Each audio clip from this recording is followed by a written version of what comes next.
Hey everybody, and thank you so much for joining my channel today. I'm your host, Ann Brock, and today we're going to be talking about different models in small business.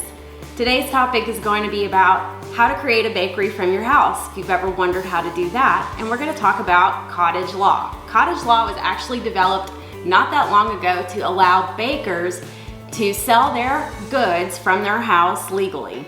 So let's go ahead and dive into the different myths and questions that people are probably wondering. You're probably wondering right now too, and I'll try to answer them as best I can.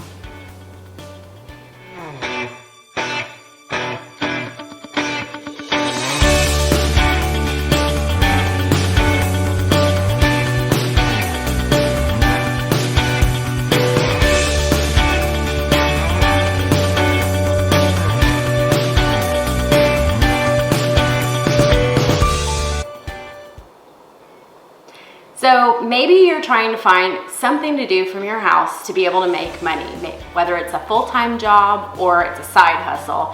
You need another job to be able to fuel whatever it is that you're going for. And baking from your home is a great option because if you're creative like I am, this is a really good outlet for you and you're making money at the same time. So who doesn't really like that? I would. So talking about baked goods, selling them from your house, there's a lot of misconceptions that go into selling baked goods that I want to clear up. First of all, we think maybe, okay, I'm only going to bake cakes and cupcakes and cookies from my house, and that couldn't be further from the truth. So I'm going to kind of clear the air on that one also. When you're doing a bake shop from your house and you're offering your homemade products to your friends or to customers in general, you can go beyond the cake and the cupcake. You can actually offer, and I've checked this out, this is all legal, granola, and I've put some in this really cute sealable jar here. You can do butters or jams or jellies also. This is an apple butter that I happen to preserve and can. So it's anything that's a non-perishable item that doesn't have to be refrigerated. So no dairy, no meats, things like that. You can't operate a full catering business out of your home because then you would have to have a commercial kitchen, and that's just a much bigger headache.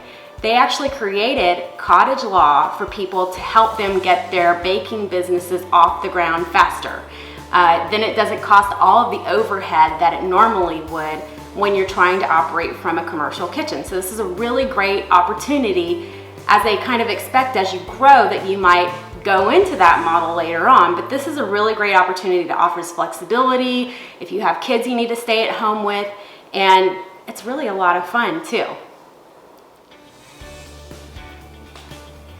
So the next topic we're going to discuss as far as cottage laws goes is how much money are you allowed to make legally from your house with this business.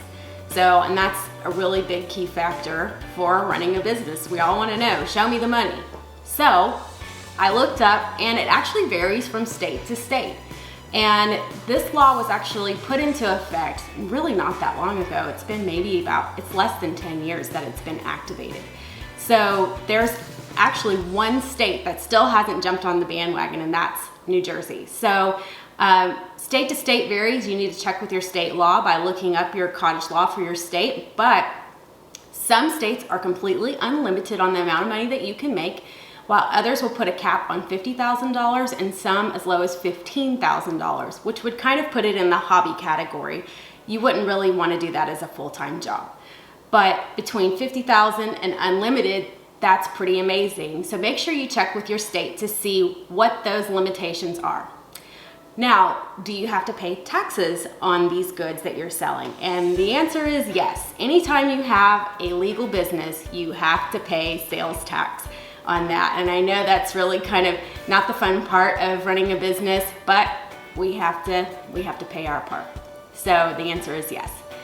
And then moving on to the next question, I have to look at my cheat sheet over here. Actually, give me a second. Okay, now I remember.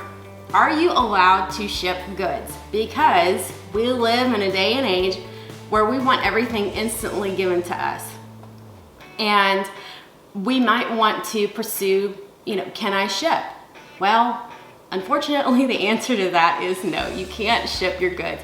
They actually want you to do a direct to consumer because they feel that's the safest way for you to sell something from your house. They feel like you'd have better accountability for selling those goods if you actually knew who the person was.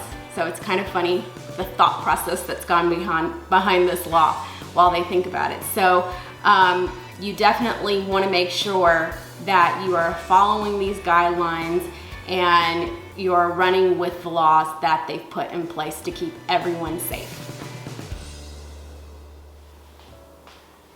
So the next item we're going to talk about is insurance. So you may be wondering, if I'm going to have a business from my house, do I need insurance? And while cottage law does not require that you have any type of insurance, it's always a good idea to maybe consider having some sort of a liability insurance to just protect you, your assets, and your customer, for just in case. I've seen too many freak accidents in my time, especially whenever I was a florist. It's just always a good idea to have insurance because you never know. But labeling is super important, and here's the reason why. There are so many people out there with food allergies, and you need to make sure that they know which ingredients are in there, because then you may need the insurance if they have a reaction and you don't want to go into that. So labeling properly is very important. You need to list out your ingredients. Now, you're not going to give away your secret ingredient that, you know, makes it all the prize-winning cookie or fudge or whatever, but if there's nuts or milk or anything people could really be allergic to, you need to list that out for sure, just for safety reasons, for the sake of that person's health, because nobody wants a customer coming back saying they were in the hospital having some sort of allergic reaction. That would be really bad. If you're wanting some details, I'm going to actually show you what a label looks like here in just a second. And then if you're wanting more of a detail, I'm actually going to have resources on my website, entrepreneurministries.com, which will give you more insight and more detail and some printables for understanding what that labeling really looks like for your products. Next, we're going to talk about packaging. You want to make sure that your packaging is almost as good as what's inside that box. Presentation is everything. So I'm going to show you a couple of examples on simple forms of packaging that you can embellish to make your own signature look. So aside from the label that should also have your logo included and your information so that you can have those repeat customers and then they recognize your brand on top of that, the packaging serves a couple of different purposes. One, it's going to protect your goods from any kind of heat or anything messing up if you have frosting or whatnot. So you want to make sure that you have a really nice sturdy packaging that's not going to, it's not going to get messed up really easy. I have a couple of examples as far as a cake goes. Here I have this is a simple plastic round dome cake package. And if you're just going to, you already know the size of the cake and you know what exactly you're gonna be doing. You can buy these in bulk, you can buy them wholesale in bulk, but it's gonna be a little difficult to put some sort of a label on the outside of it because it's got ridged edges, but this is an option. The second option is probably the most common, and this is just a cardboard box with a window in front of it. And I did get this from one of my local bakers, and it's got a nice window so you can see what's inside. They come in different sizes. You can get something that's a little bit more shallow so that you can put your macarons or your cookies in it. Cupcakes will also fit in this, and then this round cake right here is actually what fit in this box. So they come flat, they're easy to store, much easier to store than something like this. Probably cost less also. And I'll also have listed in our resources some wholesale and retail resources for you to be able to buy these in bulk. And you'll be able to put your label on the outside too. You can actually add ribbon and make a nice bow on top, maybe add some embellishments and make a really stunning statement piece that'll really wow your customers, especially if they're going to be presenting it to somebody else as a gift. And they're gonna wonder where they got this baked good from. So it leads to more customers. Hi. Hi, thank you. You're welcome. Having a bake shop from your house can be a really fun adventure, and we've just scratched the surface on cottage law today. If you're wanting to learn more, I invite you to check out my website, entrepreneurministries.com, where we're gonna have extra resources and low-cost printables for you to be able to launch your bake shop from home today. So that's all the time that we have for today. Thank you so much for joining us, and remember to never stop dreaming and never give up. See you next time.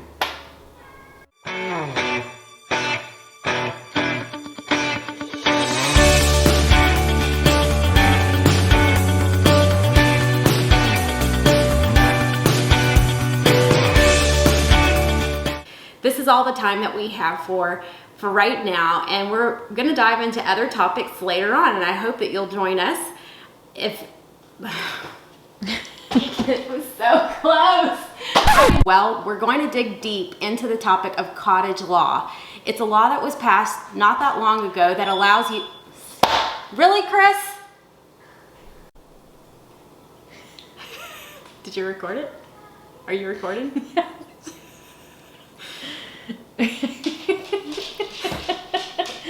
We never get a break from the cat at all. Okay, Sparky. Thank goodness I'm not doing cottage law.